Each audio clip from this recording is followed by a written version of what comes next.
Hello, parents and teachers who may be watching. Welcome to Creating Math Ahas for Parents. I'm Dr. Sandy Atkins, Sandy, and I'd like to begin by welcoming all of you who have just recently subscribed to the channel. Thank you for doing that.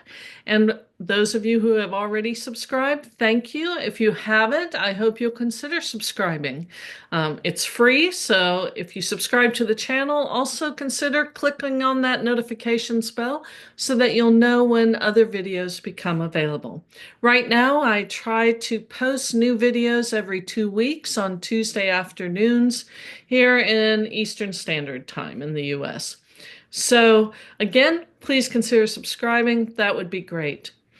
In this video, I'd like us to think about how we develop mathematical thought in young children with summer coming soon, right? As you're approaching the summer months and things you might do with your children that you might not think about as important for developing mathematical thought.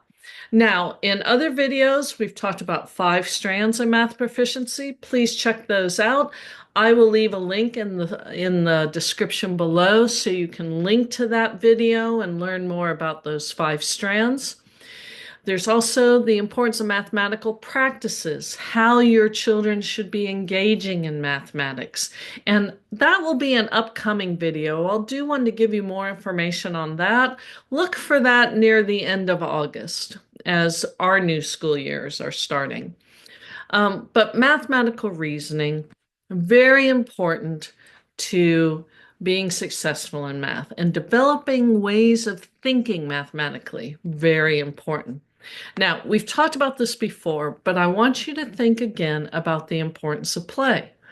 You know, our world is changing so quickly. In the 21st century, we need creative people, creative problem solvers, because we aren't doing the same problems over and over again. New things are coming about and being created day by day, right? Minute by minute, actually. So think about play, and that's where we start with young children. Now, you may have seen this video before. This was from a pre-K classroom years ago that I took. And think about the importance of imagination. We can spend a great deal of money on different toys, different things for our children, but think about the beauty of a large box and how that just brings about, it just seems to nurture their imagination just by having a big box. And in this case, the big box was used to create a time machine. You can see examples of clocks on it, tape, things that they just came together and built a time machine. And then they decided if you have a time machine, you should be able to go back in time. So they developed this or built this dinosaur city underneath their loft. And you can just see some of the things that came about. They had some bones and sand with a little grid. You can see them weighing some bones. They would draw pictures of it. This is pre-K, but it was all from their imagination. It was all just starting with a large box and all building mathematical understandings and some things that looked very mathematical with that grid system, yes? Now, some of this I was reading Purposeful Play. A group I was working with were reading it, and I got to the part that talked about fantasy play and substitution, and it hit me that these children, they had built, I don't know, it was this big structure with blocks. It had all these things in it. In the middle of what looked to be the living room was a dump truck. And I said, well, what's this? Well, it's their house. You know, it was indeed the living room. And I pointed to the dump truck. I said, well, what's that? Oh, that's Dad. See, substituting one object for another, having a dump truck represent the father, Dad, no big deal to them. But as they go up through the grades, think about substitution in algebra. We let a letter, an unknown, a variable represent a number, sometimes representing multiple values, depending upon what we're doing. But that idea of substitution occurs in early play. So letting them play, getting them just kind of using their imaginations again, thinking about substitution, very important play. and doing it where it's not already planned out for them. They make it up as they go. Now, there are four ways we've talked about helping to make math visible. There's concrete, having your children build things. What they build, we have them draw pictures of it, or they may look at pictures. There's language that we want them to associate with what they're doing. And then there is the symbol, but that's the most abstract.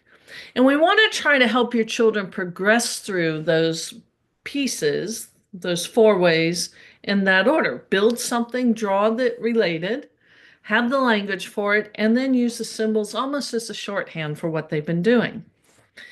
The other thing I'd like us to think about, and again, mention this in other videos, there are high yield strategies. There are things that we know that when we do them with your children in school, they bring about, well, they work. For lack of a better word, they work really well, right? So, getting them to think about how things are alike and different, same and different. Doing some things with quick images, and I'll show you some examples. Asking your children, what do they notice and wonder? And typically, we use a technique called think, pair, share, where they turn and they talk with a partner instead of always talking through the adult. It gets more children sharing in that way. But in this session, I'd also like us to think about that math thinking, that important idea, developing a critical eye. That might be something we don't usually think about in terms of math, but very important. And I think you'll find fun ways to do that as you have your children out of school for the summer. And then patterning. So just some examples. Developing a critical eye. I find that when children try to draw something, they notice the details a bit more. This is an activity I've shared before.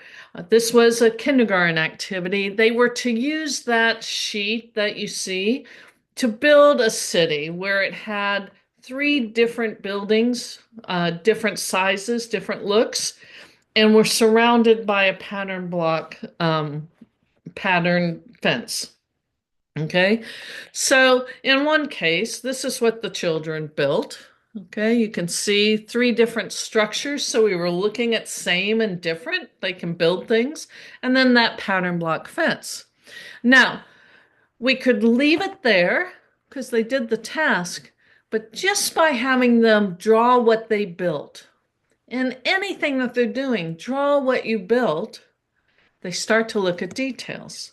Now, I could model for them, and then they're going to just copy and draw my way of what they built. But if I don't model for them, and we did it with these kindergartners, see, if I had modeled, I would have probably do front views of the building, front views of that fence.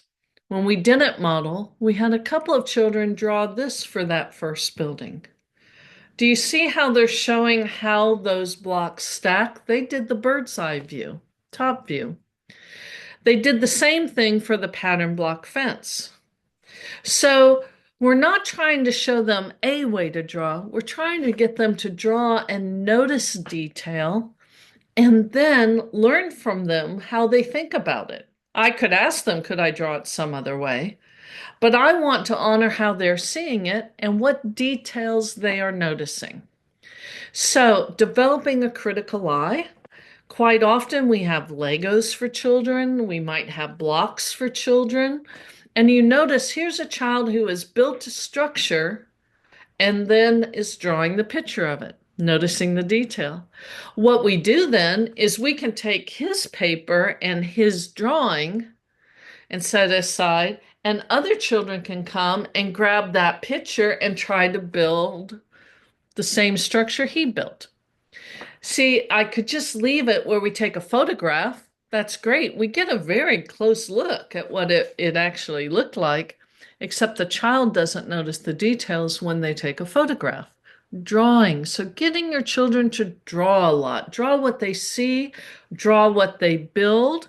Draw a picture for you to build what they build after they hide it or take it back apart.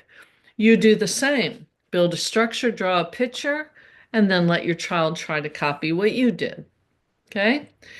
Same thing, giving them that a chance to explore. Here you see a child who's drawing the sunflower, but then is taking it apart to see some of the details. That exploration, very important for developing that mathematical thinking, developing a critical eye. Attributes are a very early idea for mathematics. Just knowing that things have attributes is really important. So, things that you can do, texture explorations, just talking about smooth and rough, fluffy, soft, getting them looking at texture and building that language. The other thing I'm thinking of, or I spy, where you name, and we play I spy a lot. I spy something blue. I spy something red. We tend to do color as the attribute we're looking at there, but I could do it with size of objects, right? I spy something big or little, tiny, right? So I spy is a great game to play with your children and let them pick the objects too. Or pick an object and take turns coming up with a word you could use to describe that object. Great things to do if you're in a restaurant and you're sitting or you have time that you need to kind of stay entertained, I guess you'd say. You could do this type of activity. How would you describe it? Or you have something hidden in a bag or in a box and the child can't see it or you can't see it and they reach in and touch it and without seeing it have to try to describe it to you. So building attribute language and noticing attributes, really important and a really important idea for mathematical success. Measurable attributes, I've already mentioned some of them, but we could ask our children to find something tall or long or small or large or light or heavy, right? Or we could have a bunch of objects and ask which ones are heavy and which are light. Now, the interesting things with heavy and light is really big objects could be very light. Think of a beach ball or a balloon. And really small objects could be very heavy. And it's important for children to know that the size of the object isn't necessarily going to determine whether it's heavy or light. And then what would it look like if I drew a picture of something heavy or me carrying something heavy? So if I were carrying something heavy, what would I look like? How would I do that? So we could act it out. We can draw pictures, right? Go through those things to help them build those understandings and just play around with different measurable attributes. Also think about speed and movement. So pretend and have your child pretend they're moving like a snail or like an ant or like a butterfly. I already mentioned carrying something heavy or light, or carrying something light in one hand and heavy in the other, right? Really, that all builds the foundation towards equality, and that equality is a balance, but we kind of rely on those ideas of heavy and light, more, less, right? Greater than, less than, all of those ideas coming into play later. Now, quick image, these components, not important. This is what we tend to do with your children when they're in a group, but here's what I'd like you to think about with quick images. You're going to flash an image at them very quickly. It could be on your phone, on an iPad. It could actually be a picture in a magazine, whatever it is. We show it to them quickly, and then we ask them what they see or notice. In the classroom, when we're looking at some of those components, like I said, we're going to show the image quickly, and then we wait and give them a chance to talk with the partner, right? I'm picking images that bring out measurable attribute language that we've talked about, positional language, other things. At first, later we get into more shapes, okay? So we show it quickly. Starting with a blank screen, I'm going to show it in 3, 2, 1. See how fast that was? Now I'm going to show it multiple times, but I can ask them, what did you notice? I'll show it to you again. 3, 2, 1. We can talk about it. They can share. If we're doing this with somebody else looking at it, ask them what they noticed, and then notice why this picture. I can talk about the truck in front, right? Something above the doors. We can talk about above, below, in front, like the road, the truck, the number of tires you see on the truck, the shapes in the doors and the windows, all kinds of things they can do. So at first we do it quickly, on, off, and then we leave it up and see what other attributes we notice. I'd even count for you. 3, 2, 1. Now, in this, we can look at the two buildings, same size, different size, tall, looking at something very tall, right? We can use these types of photographs to look at same and different. How are they the same? How are they different? Looking at shadows and how those come into play. So I'm sure you have interesting photographs you've been taking. Some of them, of course, deal with quantities, can be the number of something they see. But then there's also photos that you take, or be mindful of taking photos that show measurable attributes, right? Something landing on, positional attributes, on, above, below, beside, in front, right? All of that language. Tall, long, short, small. Think about photographs you'll see or things in your world that your child can talk with you about. And we just do it as a fun little quick image activity. Also, notice things like I went to a museum and saw this vehicle. How is that the same as most cars I see on the road? How is it different? Right? So we can talk about same and different everywhere we go. And we want them thinking that way, your children thinking that way. Matching activities are another way we develop mathematical thinking in young children.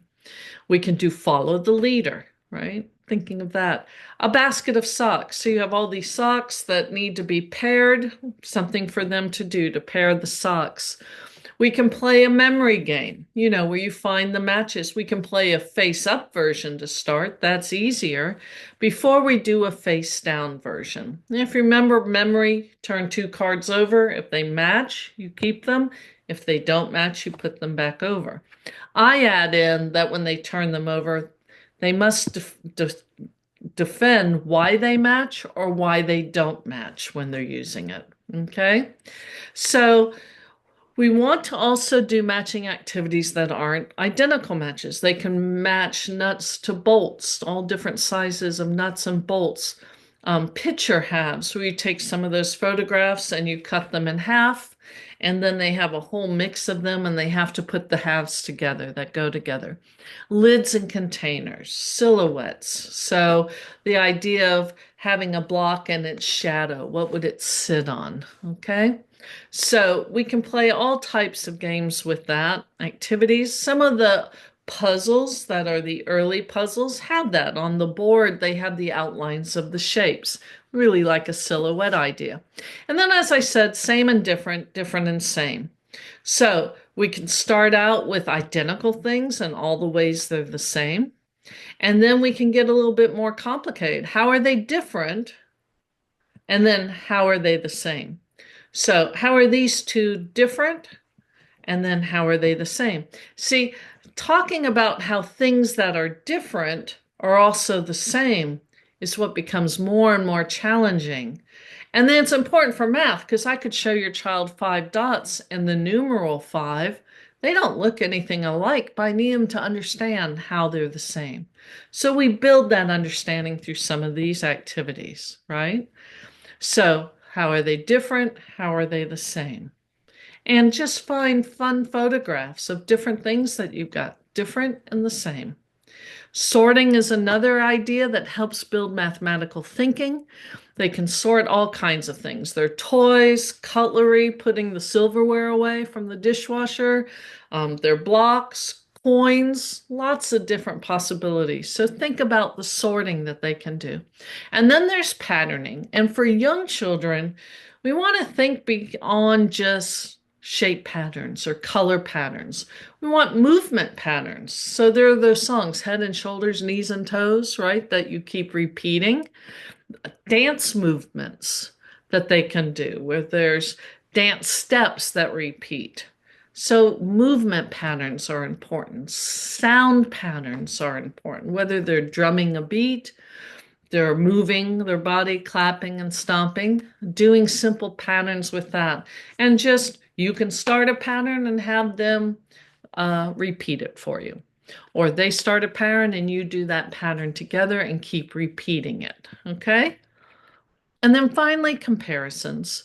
Now, with comparisons, we can find objects. This is where ER language comes in: longer, shorter, heavier. You start with an object and they find something longer, find something shorter, something that holds more, holds less, or holds the same. And really, the holds more, holds less is interesting because a tall container could hold the same as a short, wide container, right? So think about how you can mix it up, and it's surprising to them. So, we've looked at some activities that help develop mathematical thinking in your young children. Think about those as you're going into the summer months when they're off of school. But remember, play is really important, and play that really helps encourage and helps their imagination is really important. That critical eye, drawing, looking for detail is important. Noticing those attributes. I guess I thought critical eye was so important. I put it on there twice, yeah. Matching activities, same and different, the sorting, patterning, and then comparisons. All of this is to build the thinking and the reasoning that's going to help your children not just succeed in math, excel in mathematics. I hope you found this video helpful. Again, if so, please give it a thumbs up. Please consider sharing it with others. Also consider subscribing. I look forward to seeing you in future videos. Thanks again.